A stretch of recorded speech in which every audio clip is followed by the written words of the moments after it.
Hey world, how's it going? Yeah, it's us again, the people of Israel, a country so tiny that you can barely write our name on the globe.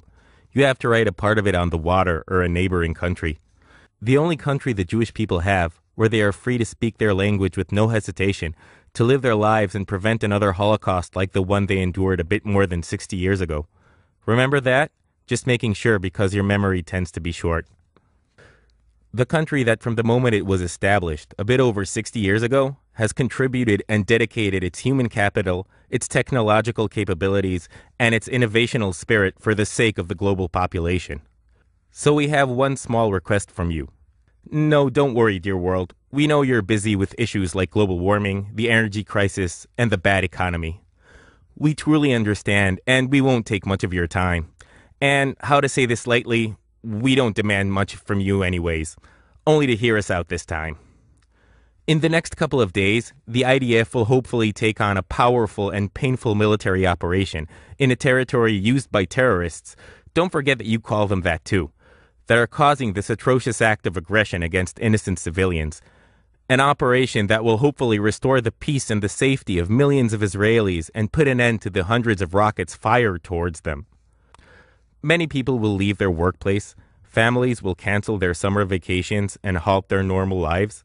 Their focus and drive will be set on retaliating against the scoundrels that can't differentiate between a tank or a garden or a school, against those who believe it is appropriate and justified to use their own children as human shields, against those who think that firing rockets on settled and densely populated areas is a legitimate protest. No, dear world, we don't need your help with soldiers or forces. We have our IDF soldiers. They are well-trained and fully motivated. And trust us, they are the best investment in our country. We don't want any arms or weapons either. We develop our own and invest billions a year on advanced technology, also that our children and all innocent citizens won't get hurt. And we have reached the maximum specific prevention capabilities with our Iron Dome, for example. Military experts from every corner of the world come to learn from us on how to combat in an asymmetric war. Unfortunately, when your neighbors threaten your existence, you become an expert in this field. We also don't need your support in words if it is too difficult for you. Yeah, it will be nice, but we understand you depend on Arab oil and don't wish to piss off your friends with the keffiyehs on their heads and their hands on the switch.